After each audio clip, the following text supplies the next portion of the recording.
მოდი, ერთი წამით წარმოვიდგინოთ.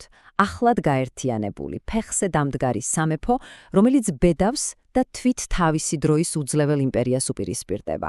იცით, ეს არ არის უბრალოდ კიდევ ერთი ამბავი ომზე. არა, ეს არის ისტორია, წარმოუდგენელ ამბიციაზე, ცივ სტრატეგიულ გათვლასა და იმ უმძიმეს ფასზე, რომლის გადახდაც ზოგჯერ სუვერენიტეტის შესანარჩუნებლად არის საჭირო. აბა, დააფიქრდეთ.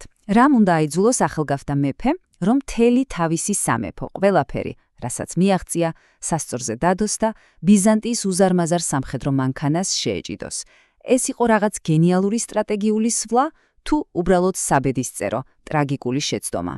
ამ კითხვაზე პასუხი, რა თქმა უნდა, წარსულის ლაბირინთებშია დამარხული და ჩვენ დღეს სწორედ მის პოვნას ვწდით.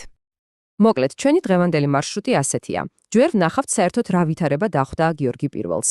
მერე, როგორ მოამზადა მან ქვეყანა ამ დაპირისპირებისთვის, რა თქმა უნდა, შევესწრებით თვითონ გადამწყვეტ შეტაკებას და ბოლოს, რაც მთავარია, ავწონ-დავწონით, რა მოიტანა რეალურად ამ ომმა საქართველოსთვის. ყველაფერი, რა თქმა უნდა, საწყისებიდან იწყება, ანუ იმ მემკვიდრეობით, რომელიც გიორგი პირველს ერგო, იმისთვის, რომ ბოლომდე გავიგოთ, რატომ გარისკა მან აბსოლუტურად ყველაფრით, ჯერ უნდა ვნახოთ კონკრეტულად რა ტიპის სამეფო ჩაიბარა მან. აი წარმოიდგინეთ სიტუაცია. საქართველო რუკაზე უკვე ერთიანია, მაგრამ ეს ერთიანობა ჯერ კიდევ ძალიან მყიფეა. ახალი ხილია. გიორგი ირმა ტახტთან ერთად ფაქტობრივად მემკვიდრეობით მიიღო ერთი დიდი დაუსრულებელი საქმე. ბიზანტიასთან სადავო სამხრეთის მიწები. და ეს არ იყო უბრალოდ რაღაც ტერიტორია, არა, ეს იყო პრინციპის, ქვეყნის სუვერენიტეტისა და ღირსების საკითხი. ხო და როგორ ემზადები ასეთი გიგანტული გამოწვევისთვის? უნდა გვესმოდეს, რომ გიორგი პირველის საშინაო პოლიტიკა არ ყოფილა უბრალოდ რაღაც რეფორმების კასკადი. ეს იყო პირდაპირ მნიშვნელობით ქვეყნის ფოლადივით გამოწრთობა იმ გარდაუვალი შეტაკებისთვის, რომელიც ჰორიზონტზე უკვე ჩანდა. მისი ამოცანა იყო აბსოლუტურად ნათელი და გასაგები. სანამ იმპერიას შეებრძოლებოდა, ჯერ საკუთარ სახლში, საკუთარ სამეფოში უნდა დაემყარებინა რკინისებური წესრიგი. ეს კი რას ნიშნავდა? პირველ რიგში ცენტრალიზებულ ძალაუფლებას და ურყევს შიდა სტაბილურობას. და ამას ის ძალიან თანმიმდევრულად და მეთოდურად აკეთებდა. პირველი, მან დაიმორჩილა ურჩი თავნება დიდებულები. შემდეგ ეკლესია აქცია თავის უმნიშვნელოვანეს მოკავშირედ და ბოლოს შექმნა ერთიანი, ძლიერი და რაც მთავარია, მეფის ერთგული არმია. თითოეული ეს ნაბიჯი იყო თითო აგური იმ კედელში, რომელსაც გიორგი თავისი ამბიციური საგარეო გეგმებისთვის აშენებდა. და აი, როცა ქვეყნის შიგნით ყველაფერი დაალაგდა, სცენაზე მთავარი მოთამაშე გამოდის თვით ბიზანტიის იმპერია. გიორგი პირველი უკვე მზად იყო დაპირისპირებოდა კაცს, რომლის სახელიც მთელ რეგიონში შიშის ზარს სცემდა ყველას. იმპერატორ ბასილ მეორეს, იგივე ბულგართ მუსველს.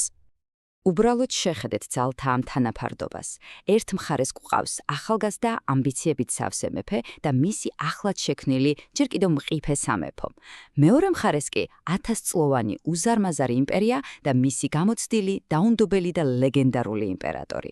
ხომ ხვდებით, ეს იყო კლასიკური დავითისა და გოლიათის ისტორია, სადაც შანსები, მოდი ვაღიაროთ, აშკარად საქართველოს წინააღმდეგ იყო.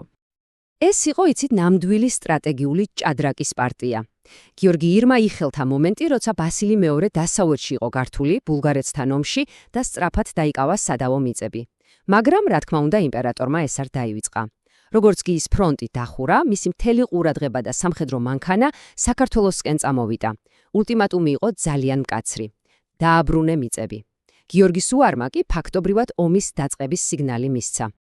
და აი მივადექით კულმინაციას. მომენტს, რომელსაც ალბათ ყველა ელოდოდა და ამავდროულად ყველას ეშინოდა. შირიმნის ბრძოლა. ეს იყო ის გადამწყვეტი შეტაკება, რომელსაც მთელი ამ კონფლიქტის ბედი უნდა გადაეწყვიტა. წარმოიდგინეთ ეს სცენა. ბრძოლის ველი სისხლით ირწყვება. ქართველები მართლა თავგანწირვით იბრძვიან, მაგრამ შემდეგ ბრძოლაში ერთვება იმპერატორის პირადი კოზირი, მისი საიდუმლო იარაღი, ლეგენდარული ვარიაგების გვარდია. ესენი იყვნენ სკანდინავიელი დაქირავებული მეომრები, რომელთა სისასტიკესაც საზღვარი არ ჰქონდა. მათმა ერთმა გამანადგურებელმა გარღვევამ ბრძოლის ბედი ფაქტობრივად წამებში გადაწყვიტა. მოკლედ, შირიმნის ველზე განცდილი მარცხი იყო გამანადგურებელი. ეს არ ყოფილა უბრალოდ ერთი ბრძოლის წაგება. არა, ეს იყო მთელი სამხედრო კამპანიის, მთელი ამ დიდი ჩანაფიქრის კრახი. მაგრამ იცით, ბრძოლის ველზე დამარცხება ერთია, ომის ნამდვილი ფასი კი სულ სხვა რამეა. ომი ხომ არასდროს თავდება ბოლო გასროლით. მოდით ახლა ვნახოთ, რა მოჰყვა ამ დაპირისპირებას რეალურად და რა გადაიხადა საქართველომ ამ მარცხისთვის. შედეგები მართლაც უმძიმესი იყო. საქართველომ დაკარგა სადავო ტერიტორიები. პოლიტიკურად იძულებული გახდა ეღიარებინა ბიზანტიის უზენაესობა.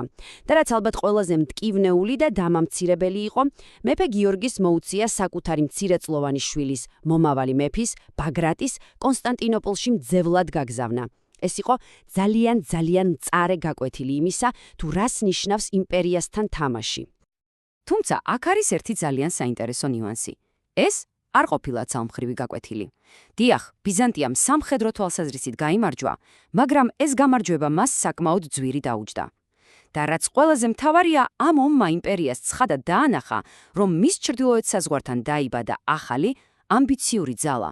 სამეფო, რომელიც მზად იყო სისხლის უკანასკნელ წვეთამდე ებრძოლა თავისი ადგილისთვის რუკაზე. და აი, ჩვენ ისევ უბრუნდებით ჩვენს თავდაპირველ კითხვას. გიორგი პირველის გადაწყვეტილება იყო ეს გაბედული და აუცილებელი რისკი სუვერენიტეტის დასაცავად, თუ უბრალოდ ტრაგიკული შეცდომა, რომელმაც ქვეყანას უდიდესი ზიანი მიაყენა. საბოლოო პასუხი ალბათ, როგორც ყოველთვის ისტორიაში ცალსახა არ არის და შეიძლება ითქვას, რომ სწორედ ამაშია მთელი მისი ხიბლი.